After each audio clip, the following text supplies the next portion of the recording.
ஆயுதெழுத்து நீட்சிக்கு உங்கள் அனைவரும் அன்போடு வரவேற்கிற நண்பர்களே. 6 மாத மகப்பேறு விடுப்பு உந்து சக்தியா புதிய பிரச்சனை என்ற தலைப்பில் இன்றைய ஆயுதெழுத்து நீட்சியில் விவாதிக்கிறோம். என்ன காரணம்? ஏற்கனவே அரசு நிறுவனங்களில் பணிபுரியக்கூடிய பெண்களுக்கு மகப்பேறு கால விடுப்பு என்பது 6 மாதங்களாக, அதாவது 26 வாரங்களாக ஏற்கனவே இருந்து கொண்டிருக்கிறது. இப்போது எல்லா நிறுவனங்களும், தொழிற்சாலையாக இருக்கட்டும், தனியாராக இருக்கட்டும், பொதுத்துறை நிறுவனமாக இருக்கட்டும், அரசாக இருக்கட்டும், எல்லா நிறுவனங்களிலுமே இதே போல 26 வாரங்களுக்கு, அதாவது 6 மாதத்துக்கான பேறுகால விடுப்பு பெண்களுக்கு வழங்க வேண்டும் என்று சம்பளத்துடன் கூடிய 6 மாத விடுப்பு, அதெல்லாம் கவனிக்க வேண்டிய விஷயம். ஸோ விடுக்க வேண்டும் என்று ஒரு மசோதா ராஜ்யசபாவில் மாநிலங்களில் நிறைவேறி இருக்குது.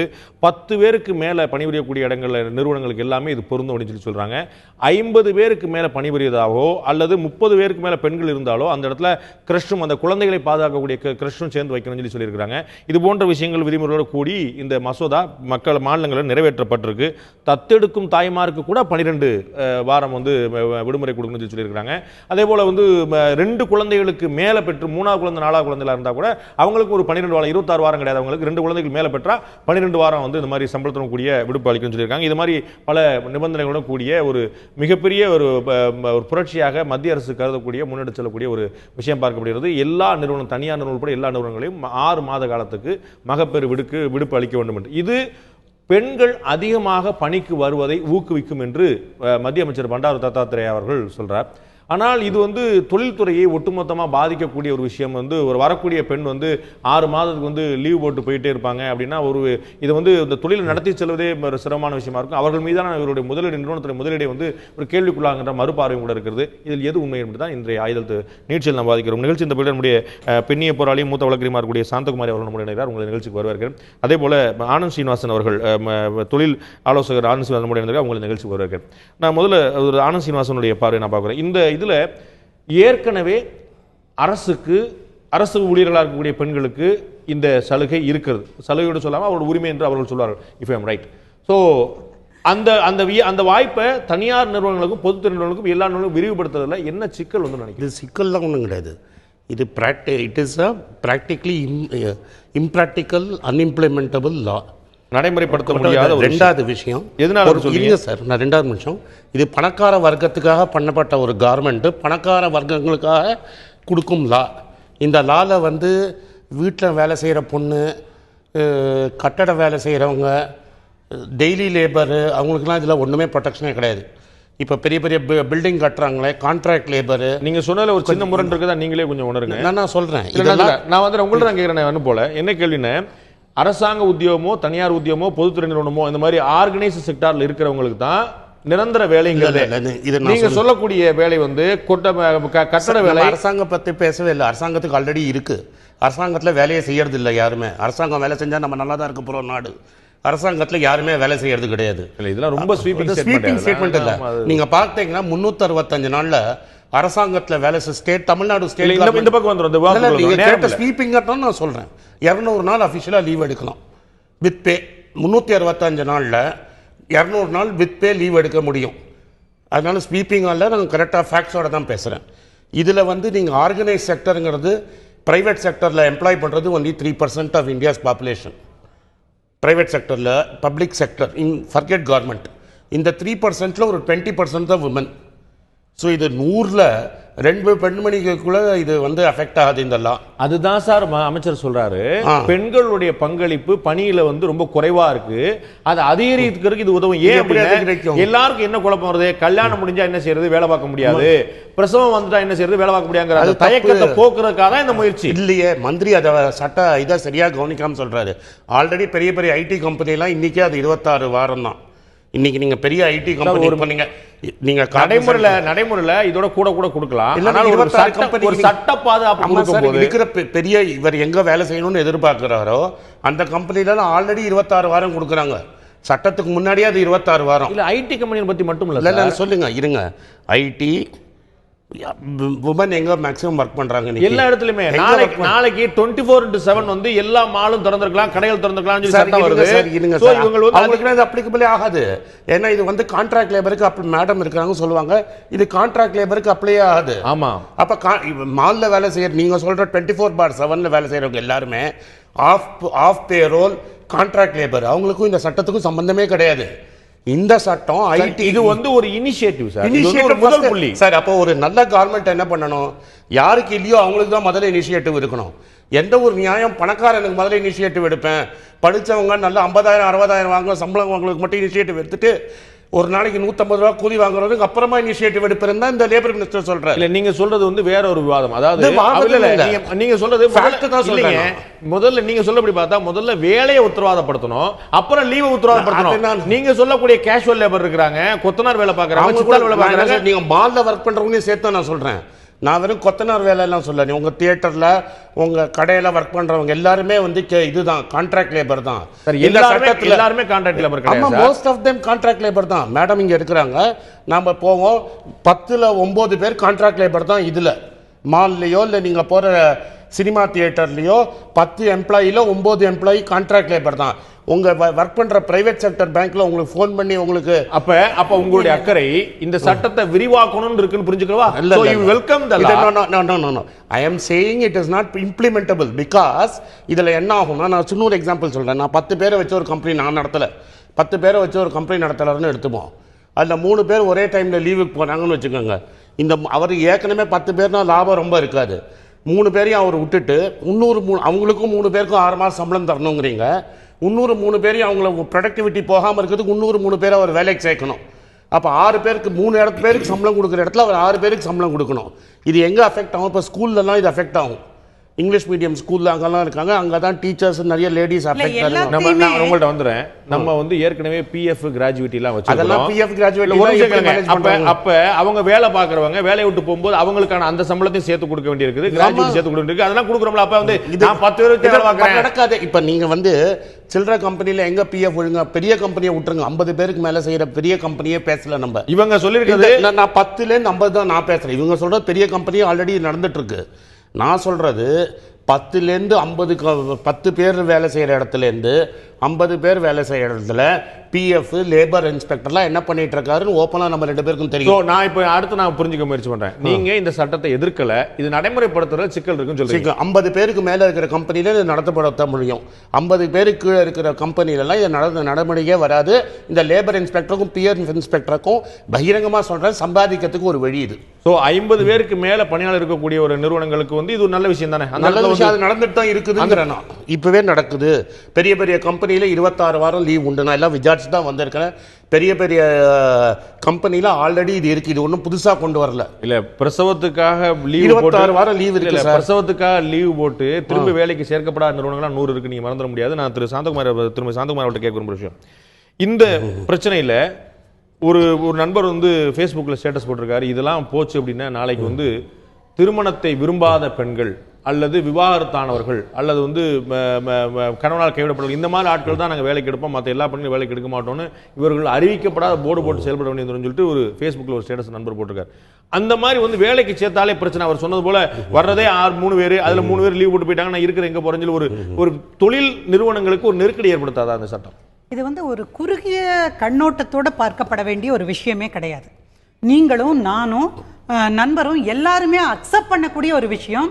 இந்த லீவு கொடுக்கறதுல மாற்று கருத்து கிடையாது, யாருக்குமே மாற்று கருத்து கிடையாது.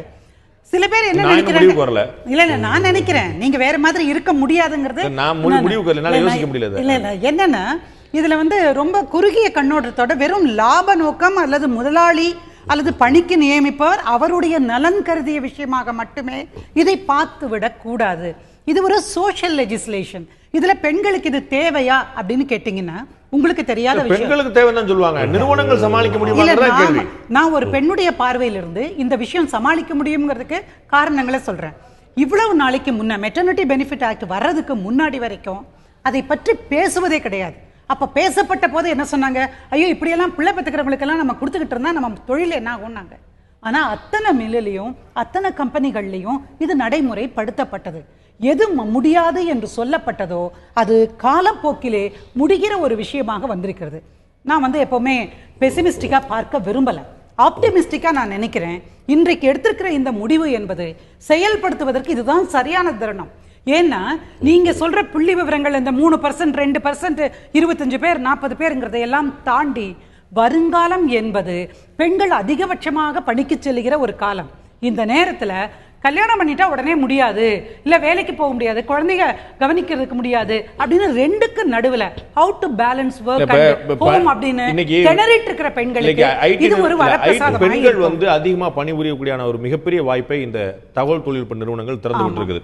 அங்க அவங்க அதிகமா வேலைக்கு எடுக்கிறதுக்கான காரணம் அவங்களோட இன்டெலிஜென்ஸ் மட்டும் கிடையாது, ரெண்டு பேருமே இணையா இருக்கிறாங்க. அது என்ன முக்கியமான காரணம், இவங்க வந்து உடனே சிகரெட் அடிக்க குடிக்க போக மாட்டாங்க, 10 நிமிஷத்துக்கு ஒரு டீ குடிக்க போக மாட்டாங்க, ரொம்ப போனா ரெண்டு பேரும் பொருளை பேசிட்டு இருப்பாங்க. ஆனால் அதிகமாக போய் வந்து வேலை நேரம் வந்து ஆக்கப்போன பொட்டன்ஷியல் ஒர்க் வந்து அதிகமாக நடக்குங்கிறது அதுக்கான ஒரு அடிப்படையான காரணமாக பார்க்குறோம். பட் இது மாதிரி நண்பர் சொன்ன மாதிரி 6 மாசம் போட்டு 4 பேர் 7 பேர் 8 பேர் போயிட்டு இருந்தாங்கன்னா அவங்களுக்குலாம் திரும்ப வேலை கொடுக்கணும், சம்பளம் கொடுக்கணும். அந்த உங்களுக்கு தெரியும், இது வந்து ஒரு முதலாளியினுடைய லாப கணக்காக பார்க்காதீர்கள். லாபமே இல்லைங்க, தொழில் நடக்கிறது எப்படி பார்க்கணும் இல்லங்க. ஒரு நாடு இயங்கணும்னா தொழில் நடக்கிற சேவை நிறுவனங்கள் இறங்கணும், விவசாயம் இறங்கணும், தொழில் நிறுவனம் எல்லாமே தான் இயங்கியாகணும். சரிங்க, நீங்க சொல்ற வழியே வேற. நான் என்ன கேக்குறேன், ஒரு தொழிற்சாலை அதே தான் சொல்றேன். 50 பேர் இருக்காங்கன்னா 50 பேரும் அட் அ டைம்ல டெலிவரிக்காக போறவங்க கிடையாது. ரெண்டாவது ஒரு நிமிஷம் நான் சொல்லி முடிக்கிறேன். அதே மாதிரி டெலிவரி என்பது ஆயுசுக்கும் நடக்கிற விஷயம் கிடையாது. 1 அல்லது 2 பிள்ளைகளுக்கு மேல பெரும்பாலானோர் பெற்றுக்கொள்வது கிடையாது. அப்படி இருக்கிற ஒரே முறையாவே இருக்கட்டும். அவர் கேள்வி எளிமையான கேள்விங்க. 10 பேர் அவர் 3 பேரை விட்டுருங்க, ஒரே ஒரு ஆள்னு வச்சுக்கோங்க. 10 பேர் இருக்கக்கூடிய இடத்துல ஒரே ஒரு பெண் வந்து 6 மாதம் விடுமுறையில் போறா. அப்ப என்ன அவருக்கு குழப்பம் கேட்கிறாருன்னு, 6 மாதம் விடுமுறையில் போற பெண்ணுக்கு முழுமையான சம்பளம் கொடுக்க வேண்டியிருக்கும். இன்னைக்கு நம்ம பேசிட்டு இருக்க இது ஐடி நிறுவனங்கள் வந்து 8 மணி நேரம் இல்ல 10 மணி நேரம் 12 மணி நேரம் வேலை வாங்கிட்டு இருக்காங்க. எல்லாருக்குமே ப்ராஜெக்ட் ஓரியன்டா கொடுக்குறாங்க, எல்லாருக்கும் டியூட்டி ஹவர்ஸ் கொடுக்கல. சோ 10 மணி நேரம் 12 மணி நேரம் இருந்து வேலை பார்க்கணும்னு கொடுத்துருக்காங்க. அந்த நெருக்கடி இருக்கும்போது இவங்க போயிட்டாங்கன்னா அந்த வேலை யார் செய்வா? அவங்களுக்கு ஒரு கூடுதல் சம்பளம். சோ ஒரு ப்ராஜெக்ட் உடைய காஸ்ட் டபுள் காஸ்டா மாறுது. சரி, நான் இன்னொரு வாதத்தை உங்க முன்னாடி வைக்கிறேன். எவ்வளவு பெண்கள், அதாவது நீங்க கவர்மெண்ட் ஆபீசர்ஸ்ல எல்லாத்தையும் இதை வந்து நிறைவேற்றி இருக்கிறாங்கன்னு சொல்றாங்க இல்லையா, எவ்வளவு பெண்கள் குழந்தை பிறந்த பிறகு, அது இதுவரைக்கும் மெட்டர்னிட்டி பெனிஃபிட் ஆக்ட்ல இருந்ததே வந்து முதல் 6 வாரம் பின்னர் 6 வாரம், மேக்ஸிமம் எக்ஸ்டெண்ட் பண்ணா இன்னொரு 3 மாசத்துக்கு எக்ஸ்டெண்ட் பண்ணலாம், அவ்வளவுதான். அப்போ அந்த மாதிரி சந்தர்ப்பங்கள் கடந்த பிறகு பெண்கள் வந்து குழந்தைகளுக்கு பால் கொடுக்க முடியாது. நீங்க தாய்ப்பால் தான் சத்தான உணர்வுன்னு சொல்றீங்க, அந்த உணவை நீங்க கொடுக்க முடியல. இந்த அம்மா ஒரு பால் பவுடரை வாங்கி வீட்டில் கொடுத்துட்டு வந்துடலாம், ஆயா பார்த்துக்கலாம், இல்லை மாமியார் பார்த்துக்கலாம், அம்மா பார்த்துக்கலாம். ஆனா அவளுக்கு மார்பு கட்டி கொண்டு அங்க போய் பாத்ரூம்ல பீச்சி அடிக்கிறார்களே, அந்த பெண்களுடைய வேதனையை போக்குவதற்கு மாமரம் தான் நான் இதை நினைக்கிறேன். இது ஒன்றும் தப்பு கிடையாது. ஃபேக்டரிஸ் ஆக்ட்ல சொல்லப்பட்டிருக்கிற விஷயம்தான், குழந்தைகளுக்கான பாதுகாப்பு அமைப்புகளை அங்க ஏற்படுத்துங்க, கிரிஷஸ் வேணும் அப்படின்னு நம்ம சொல்லியிருக்கோம். அதனால அதுவும் இருக்கு. இப்போ ஒண்ணு இல்லை, நான் வந்து ஒரு வழக்கறிஞர், எங்க வழக்கறிஞர்ல பெண் வழக்கறிஞர் சங்கத்தில் இருந்த பாதி பெண்கள் திருமணத்துக்கு பிறகு வரமாட்டாங்க வேலைக்கு. ஏன்னா குழந்தை உண்டான நேரத்திலிருந்து அந்த குழந்தை ஸ்கூலுக்கு போய் ஒருத்தரை பாதுகாக்க வைக்கிற வரைக்கும் அவங்க வர முடியாது. அதனால தான் நாங்கள் ஒரு கிரஷ்னு வச்சோம். கரெக்டாக 1 இயர்க்குள்ள அந்த பெண் அந்த குழந்தைய அங்கே கொண்டு வந்து விட்டுட்டு கேஸை கவனிச்சுட்டு வந்து பால் கொடுப்பாங்க, குழந்தை நல்லா இருக்கான்னு பார்ப்பாங்க, என்ன தேவையோ செய்வாங்க, திரும்ப போவாங்க. ஸோ இது ஒரு ஹியூமானிட்டேரியன் அப்ரோச்சா இருக்கணுமா இல்லாம லாப நஷ்ட கணக்குகளுக்குள்ள ஒரு சோஷியல் லெஜிஸ்லேஷனை அடிச்சிரவே முடியாது. சோஷியல் லெஜிஸ்லேஷனை வந்து அரசாங்கம் கடைபிடிக்கட்டும், சமூக பார்வை அரசாங்கத்துக்கிட்டும், தனியார் நிறுவனங்கள் தொழில் செய்வதற்காக வர்றாங்க. அவங்க இப்போ ஒரு வேலையாளர் நியமிக்கிறது, ஒரு பணியாளர் நியமிக்கிறது மட்டும் இல்லாம அவருடைய கணவன், அவருடைய குழந்தை, அதுக்கான கிரஷ், அந்த கிரஷை பாத்துக்கிறதுக்கான ஒரு கூட்டம் அப்படின்னு சொல்லிட்டு அவருடைய எவ்வளவு எக்ஸ்டெண்ட் ஆயிட்டே போகுங்கிற பார்க்கல. நீங்க லாப நட்ட கணக்கு பார்க்காதீங்கன்னு சொன்னா நீங்க சொல்றது கரெக்ட். அதே இதே பன்னாட்டு நிறுவனங்கள் இங்க வந்து எது மாட்டம்னு சொல்லுதுன்னு நீங்க சொல்றீங்களோ அதை அமெரிக்காவிலே செய்து கொண்டிருக்கிறார்கள். யுஎஸ்ல யூகேல இருக்கக்கூடிய அத்தனை கம்பெனிகளும் செஞ்சிட்டு இருக்கு. என் மருமக வேலை செய்றா, அவங்களுக்கு அந்த லீவ் கிடைச்சிருக்கு சார். 12 வாரம் இது தப்பா சொல்றாங்க, இல்ல தப்பா தப்புன்னு சொல்லிடணும். அமெரிக்கால நீங்க பேசும்போது நான் பொறுமையா இருந்தேன். நான் பேசி முடிச்சேன். தப்ப நான் சொல்றேன். அமெரிக்கால 12 வாரம் தான். இருங்க ஒரு நிமிஷம். அமெரிக்கால 12 வாரம். நீங்க கொஞ்சம் இருங்க. நான் என்ன சொல்றேன், நீ வீட்ல இருந்து வேலை செய், உன்னுடைய வேலை என்பது அப்படி பண்ண முடியும். நம்ம வந்து ஏற்கனவே தனியார் நிறுவனங்கள்ல 12 வாரம் நம்ம ஊர்ல அமல்ல இருக்கு. அரசு நிறுவனங்கள்ல 26 வாரம் ஏற்கனவே அமல்ல இருக்கு. இப்ப நடந்திருக்கூடிய சட்டத்திருத்தம் என்பது 26 வாரம் எல்லா நிறுவனங்களுக்கும் என்பதாக பொதுவாக்கப்பட்டிருக்கு. நீங்க சொல்றீங்க வெளிநாடுகள் இருக்குன்னு. வெளிநாடுகள் இருக்கக்கூடியது 12 வாரம் தான், 26 வாரம் அல்ல அப்படின்னு சொல்றாரு. இல்லங்க, ஒர்க் அட் ஹோம்னு இருக்கு இல்லையா, அதுல வந்து நீங்க 2 வருஷம் கூட இருக்கலாம். ஒர்க் ஃப்ரம் ஹோம் எல்லா வேலையும் செய்ய முடியாது. ஒர்க் ஃப்ரம் ஹோம் எல்லா வேலையும் செய்ய முடியாதுங்க. முடிஞ்சா பண்ணுங்க. நான் என்ன கேக்குறேன், உங்க 2 பேர்கிட்டயுமே இந்த லெஜிஸ்லேஷன் எந்த வகையில தப்பு? முதலாளியினுடைய லாபத்துக்கான அவருமே பாருங்க, இல்ல தொழிலாளியினுடைய இல்ல அவருமே ரொம்ப தெளிவா சொன்னாரு. இதை வந்து எதிர்க்கிறேன் வரவேற்கிறேன் தப்புலாம் சொல்ல, இது நடைமுறை சாத்தியம்லாம் விஷயங்க, பிராக்டிகலி இம்பாசிபிள் சொல்றாரு, அவ்வளவுதான். இது வேண்டாம்னு சொல்ல, இவருக்கு எதிர்ப்பான விஷயம் கிடையாது, இது நடக்கக்கூடிய விஷயம் நடக்கக்கூடிய விஷயம் அதான் நம்ம பார்க்கணும். நம்ம என்ன ஒரு தொழில் நிறுவனம், அந்த நிறுவனத்தை நடத்தக்கூடிய முதலாளி எப்படி இதை விரும்புவார், எப்படி இதை ஏற்பாரு, அவரை பாரு எதுக்கு பொம்பளையில வேலைக்கு வைப்பானே, அவங்களுக்கு லீவ் கொடுத்து சண்டை போடானே, லேபர் இன்ஸ்பெக்டர் நம்ம மலுக்கட்டு நிப்பானே, பேசாம சேர்க்காம விட்டோம்னா பிரச்சனை கிடையாது, அப்படிதான் நினைப்பாரு. இயல்பான அந்த பார்வை தானே போகும். பெரும் லாபத்தை மட்டும் பாக்குறவங்க அப்படி நினைப்பாங்க. தொழில் நிறுவனம் லாபம் என்ன நினைக்குது, பெண்களை வேலைக்கு எடுக்கணும்னு சொல்லுது. அரசாங்கம் தனியாருக்கும் கொண்டு வரணும்னு இன்றைக்கு கோரிக்கை எழுந்திருக்கிறது. சார் மேடம் சொல்றாங்க, இந்த வந்து 26 வாரங்கிறது ஸ்காண்டினேவியன் கண்ட்ரீஸ்ல இருக்கு. அங்க 26 வாரம் கொடுக்குறாங்கன்னா ஸ்டேட் காம்பன்சேட் பண்ணும் அந்த இந்த பிசினஸ் பண்றவன. இப்போ இந்த அரசாங்கம், பணக்கார அரசாங்கம் என்ன பண்ணலாம்னா 26 வாரம் லீவு கொடுக்க சொல்றாங்கல்ல, 14 வாரம் ஸ்டேட் கவர்மெண்ட் சம்பளத்தை கொடுக்கட்டுமே. நான் என்ன சொல்றேன், நல்லது பண்ணணும்னு சொல்றீங்கல்ல, தத்தாத்திரேயா சம்பளத்தை கொடுக்க சொல்லுங்க. ஏன் தத்தாத்திரேயா சம்பளம் கொடுக்க மாட்டேங்கிறாரு? நான் என்ன சொல்றேன், பாவம், லீவ் தான், கரெக்ட் தான், நியாயம் தான், சோஷியல் அப்ஜெக்டிவ் தான், ஒரு சப்சிடி கொடுக்க வேண்டியதானே. ஒரு பாயிண்ட் ஆஃப் நீங்க பாக்குறீங்க, ரொம்ப சரியா. தொழில் நிறுவனங்களுக்கு எவ்வளவு பெரிய சிரமம் ஏற்படும். நான் சமமே கிடையாது சார், அவங்களுக்கு ஒரு சிரமம் இருக்கு, நான் மறுக்கல. நான் என்ன கேக்குறேன், அந்த தொழில் புரியுற பெண்களுடைய நிலைமையை யோசிச்சு பாருங்களேன். அவர்களுக்கு வந்து இந்த பிரெக்னன்ட் ஆன ஒரு காரணத்துக்காக வேலை இழக்க வேண்டிய நிலைமை. வேலை இழக்கிறது இல்ல சார், இது வந்து பிராக்டிகலி நாட் பாசிபிள். இது வந்து இல்ல சார், இது உத்தரவாதப்படுத்துது. அப்ப நாங்க என்ன கேக்குறோம், உத்தரவாதப்படுத்துறதுன்னா இந்த சமூகம் இப்படி, இந்த இவங்களுக்கு எல்லாம் சமூகத்துல அக்கறை இருந்தா ஏழைகளுக்கு தான் முதல்ல. இது சமூக அக்கறையே கிடையாது. அது வேற பிரச்சனை. சமூக அக்கறை சொல்றதுக்காக நான் சொல்றேன். அதுக்கு நான் முதல்ல பதில் சொல்றேன். முதல்ல வேலை, அவர்களுக்கு முதல்ல வேலையை உத்தரவாதப்படுத்தணும். இல்ல இவர்களுக்கு வேலை உத்தரவாதப்படுத்த சொல்றதுக்கு ஒரு டிஃபரன்ஸ் பாயிண்ட் அவுட் பண்ண விடுங்க. இதே பிரைவேட் ஆர்கனைசேஷன்ல அவங்க வந்து டெலிவரிக்காக லீவ்ல போறவங்க அப்படியே கழட்டி விடப்படுகிறார்கள். அப்ப இந்த சட்டம் அமலுக்கு வரும்போது அவர்கள் உத்தரவாதமா கேட்டு வர முடியும். ஒன்னும் வாங்க முடியாது சார், இவங்களையும் கழட்டி விடுவாங்க சார். 1000 வழி இருக்கு லேபர் இன்ஸ்பெக்டர் சமாளிக்கணும். இதுக்கு உத்தரவாதம் பண்ணோம்னா லாஸ கவர்மெண்ட் எடுத்துக்கணும். நல்ல விஷயத்துக்கு ஒரு ஆலோசனை சொல்லுவாங்கன்னா எப்படி அதை அழிக்கணும், இது ஆலோசனையே கிடையாது. இதற்கு முன்னாடி as you said, இதற்கு முன்னாடி 3 மாதங்களுக்கு இருங்க, நான் சொல்ற பாயிண்ட் விட்டீங்க. இதுக்கு முன்னாடி ஒரு கவர்மெண்ட் இருந்தது, ஒரு எக்கனாமிஸ்ட் நடத்தினார் அந்த கவர்மெண்ட்டை. மன்ரேகான்னு ஒரு ஸ்கீம் போட்டாரு. அதுல என்ன சொன்னாரு, அதுல வந்து ஒரு கிரெஷுக்கு கவர்மெண்ட் ஃபண்ட் பண்ணுனாரு. மன்ரேகா ஸ்கீம்ல நீங்க படிச்சீங்கன்னா, இதுக்கு முன்னாடி இருந்த ஒரு எக்கனாமிஸ்ட் படிச்சவர் கவர்மெண்ட் நடத்திட்டு இருக்கும்போது, மன்ரேகா ஸ்கீம் நடத்தும் போது ஒரு சோசியல் ஆஸ்பெக்ட்ல யோசிக்கும் போது இதே ஒர்க்கிங் உமனுக்கு ப்ராப்ளமா இருக்கும்னு என்ன சொன்னாங்க, கிரீஷுக்கு போடுங்க.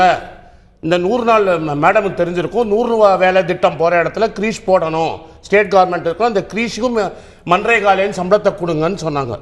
ஸோ என்ன சொல்றாங்க, இந்த socially viable legislation, the government is funding social legislation. I am a private citizen, நான் வந்து எப்படி சோஷியல் லெஜிஸ்லேஷன் எங்களை ஃபண்ட் பண்ண சொல்றீங்க? இறுதியான கேள்வி ஒண்ணுதான். இதற்கு முன்னாடி நீங்கள் சொன்னது போல 3 மாத விடுமுறை என்பது தனியார் நிறுவனம் அமல்ல இருக்குது. 6 மாதம் கொடுத்துட்டே இருக்காங்கன்னு சொல்றீங்களா? அது 6 மாசம் கொடுக்கலாம் சார், பெஞ்சில வச்சிருப்பாங்க. ஏற்கனவே கொடுத்துட்டு இருக்கக்கூடிய ஒரு விஷயம் சட்டமான என்ன சார்? அது நான் என்ன சொல்றேன் சார், பெரிய கம்பெனிக்கு ப்ராப்ளம் இல்ல தானே. ஃபர்ஸ்ட் 50 சின்ன கம்பெனி எக்ஸ்ட்ரா பண்ணுங்க சொல்றீங்க. ஆமா, 50 கம்பெனிக்கு மேல போடுங்கன்னு தான் நானும் சொன்னேன். 50 பேருக்கு மேல இருக்கிறது போடுங்க, அதான் பெரிய கம்பெனி. இப்ப சிம்பிளா சொல்றேன் சார், நான் போட்டுக்கிற பேண்ட் கொஞ்சம் நான் பேசுறேன். இருக்கிற கம்பெனில இருக்கிற பெண் மட்டும் வலியோட வேதனையோட இருக்கறாள, மத்தவங்க எல்லாம் இல்லையா? அப்ப நாங்க இப்ப நீங்க என்ன சொல்றீங்க, இந்த லேட்ல கன்ஸ்ட்ரக்ஷன் லேபர்லாம் மனுஷனே கிடையாது, அவங்க எல்லாம் பொம்பளைங்க கிடையாது. அது உங்க வாதம். நான் சொல்ல வரேங்க, நான் சொல்ல பாயிண்ட் சொல்றேன். கவர்மெண்ட் அது பண்ணல, அது விட்டுருங்க. நான் சொல்றேன், நான் சொல்ற பாயிண்ட் சரி. இப்ப சிம்பிளா இது ஹெட்லைன்ஸ்ல வர நியூஸ். இப்ப நான் சிம்பிளா சொல்றேன் சார், நான் போட்டிருக்கிறது ஒரு இந்தியன் கம்பெனியால தயாரிப்பட்ட பேண்ட். முக்காவாசி இந்தியாவில் தைக்கக்கூடிய பேண்ட் இன்னைக்கு பங்களாதேஷ்ல போய் தைக்கிறாங்க. இந்தியன் கம்பெனி இந்தியன் மில்ல பண்ண கிளாத்தை எடுத்துட்டு போய் பங்களாதேஷ்ல தச்சு இந்தியாவில் கொண்டு வந்து வித்துட்டு இருக்காங்க. இது மாதிரி நீங்கள் வந்து டிக்ரெசிவ் லா ஃபோர்ஸ் பண்ணி சின்ன சின்ன யூனிட்லலாம் ஃபோர்ஸ் பண்ணிங்கன்னா அழகாக என்ன பண்ணுவான், யூனிட்டை வியட்நாமோ இல்லை பங்களாதேஷோ கூட்டிட்டு, வேறு வழி இருக்குது. Money is fungible. நீங்க சட்டத்தை ரொம்ப ஃபோர்ஸ் பண்ணீங்க. let us wait and see.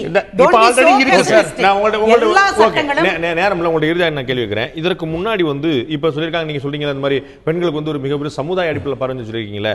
இதற்கு முன்னாடி 12 வாரங்கள் ஏற்கனவே ஓடிட்டு இருந்துச்சு, 26 வாரமா கொண்டு வந்திருக்காங்க, நடைமுறையில் இருக்கக்கூடிய விஷயம் தான். ஆனா 2 குழந்தைக்கு மேல இருந்தா கிடையாதுன்னு சொல்றாங்க. இதே சட்டத்தில் விதிமுறை இருக்கு. ஒரு 3வது பிரசவத்துக்கு போனா உங்களுக்கு 26 வாரம் கிடையாதுன்னு சொல்றாங்க. அப்ப எப்படி சமாளிப்பாங்க பெண்கள்?